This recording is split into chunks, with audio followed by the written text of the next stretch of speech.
해요. 그 어떻게 할까요? 우리가 음악 얘기를 쭉 했으니까 소설 네, 맞습니다. 쓰시는 거죠? 네, 지금? 맞습니다. 예. 저는 이제 중앙대학교에서 문화팀작을 전공을 했고, 네, 지금 석사과정을 이제 끝을 내고 있습니다. 그래서 출판사에도 몸을 담고 있기 때문에 이런 출판계에 있는 좀 고리타분한 이야기들, 그다음에 수십 년째 동결되고 있는 원고료나 신생 출판사가 기성의 이제 그 대형 출판사와 경쟁을 해야 되는 공모 사업 같은 것들, 그런 이야기를 해볼까 싶었는데, 오늘 총리님께서 말씀하시는 거를 듣고 좀 더 기초적인 이야기를 해봐도 좋겠다는 생각이 들어가지고 이야기를 좀 바꿔볼까 하는데요.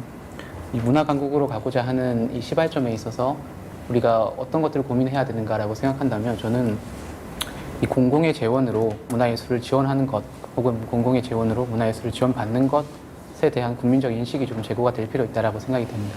그래서 지금 기존에는 문화예술 지원 사업이 마치 예술인의 최저 생계를 보조하는 그런 제도로 여겨지는 경향이 있습니다. 일례로 과거에 문재인 전 대통령 자제분이 예술 지원 사업을 받은 적이 있는데, 그때 반발이 굉장히 컸습니다. 어떤 반발이냐 하면, 소위 말해서 권력 있는 사람, 돈 있는 사람인데 왜 이 자들한테 예술 지원을 해주냐, 이런 맥락인 거죠. 그게 예술 지원에 대한 잘못된 인식을 알 수 있다고 생각을 하는데요. 이 많은 이들이 예술 지원이라는 게 가난한 예술가에 대한 복지 차원이라고 인식을 하고 있는 것이죠. 따라서 예술 창작을 지원하는 게 단순히 개인의 생활을 돕는 걸 넘어가지고 우리 사회가 가진 문화적 토대를 좀 두텁게 하고 창작의 다양성을 보장한다라는 맥락이, 그런 국민적 인식들이 제고가 되어야 되는데, 이를 위해서는 좀 창작에 대한 지원도 굉장히 중요하지만, 앞서 말씀해 주셨던 두 분의 맥락도 결국엔 발표에 대한 지원도 굉장히 중요하다는 뜻인 것 같습니다.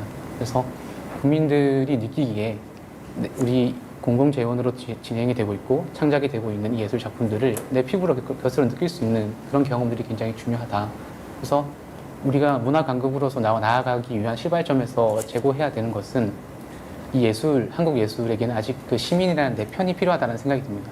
제가 생각하기에 한국 예술은 시민들에게 내 편으로 인정받지 못하고 있고, 그 일례로 지난해 우리가 문화예술 분야 예산 삭감된 거는 정말 어마어마하지 않습니까? 그래서 지난해 문체부 장관께서도 부랴부랴 좀 화제 진압에 나서는 것처럼 예산을 올해는 좀 복구를 시켜보겠다라고 말씀하시기도 하셨는데, 사실 그런 말씀을 듣고 보면은, 물론 이제 그런 포부를 말씀하신 거지만, 예산 삭감도 이렇게 굉장히 쉽게 되고 복구도 이렇게 조금은 정책적으로 단기적으로 지속성 없게 포부처럼 말씀하실 수 있는 거라면, 우리가 이 예술 지원 사업에 대한 장기성을 좀 기대할 수 있는가라는 의문도 사실 가지게 됩니다. 그래서 정리를 하자면, 이 예술 창작을 국민의 예산을 들여가지고, 공공 예산을 들여가지고 지원하는 것에 대한 실효성을 시민분들이 좀 피부로 체감할 수 있도록 하는 게 필요한데, 문화관에서는 사실 저는 잘하고 있다고 생각을 합니다. 이를테면은 한국문화예술위원회나 이 서울문화재단에서는 웹진이라는 걸 운영을 합니다. 운영을 해가지고 소설가들한테 원고료를 청탁을 해서 그 원고를 웹에다가 게시를 하고 시민분들이 보는데, 그게 문단 내에서는 굉장히 안정적으로 자리를 잡았고, 그 웹진에서 발표되는 작품들의 우수성들에 대해서 이 문단 내에서도 굉장히 좋게 평가를 이야기를 합니다.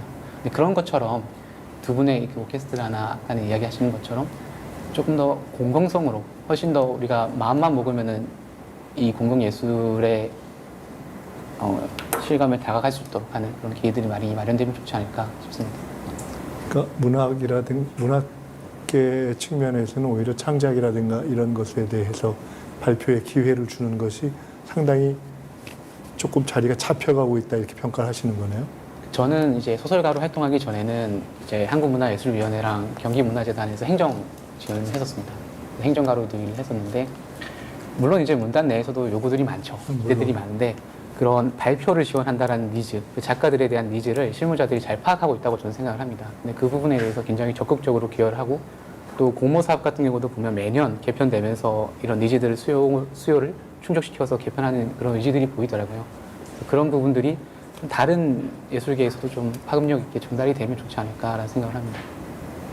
개인을 아까 말씀하신 예술가에 대한 지원, 이런 것이 이제 여러 가지 각도로 해석되는데, 사회적으로, 정책적으로 개인에 대한 지원이라는 면도 있지만, 조금 다른 각도에서 말씀하신 것처럼 이걸 발표에 대한 지원, 발표와 기회에 대한 지원을 통해서 사회적인 어떤 문화의 수준을 높이고 창작의 다양성을 높이자, 그 의미가 있는 새로운 말씀인 것 같아요. 네. 그 아까 두 분 특히나 연주와 관련된 측면에서의 발표 기회의 부족함을 말씀하신 데에는 좀 와닿는 얘기 같고, 이걸 어떻게 실제 정책으로 연결을 조금 더 구체적으로 할 건지, 이거 저희들이 조금 더 생각을 해봐야 되겠다는 생각을 했습니다. 문학에서 창작 얘기를 좀 하셨으니까 연극 연출로 좀 넘어가 볼까요? 우리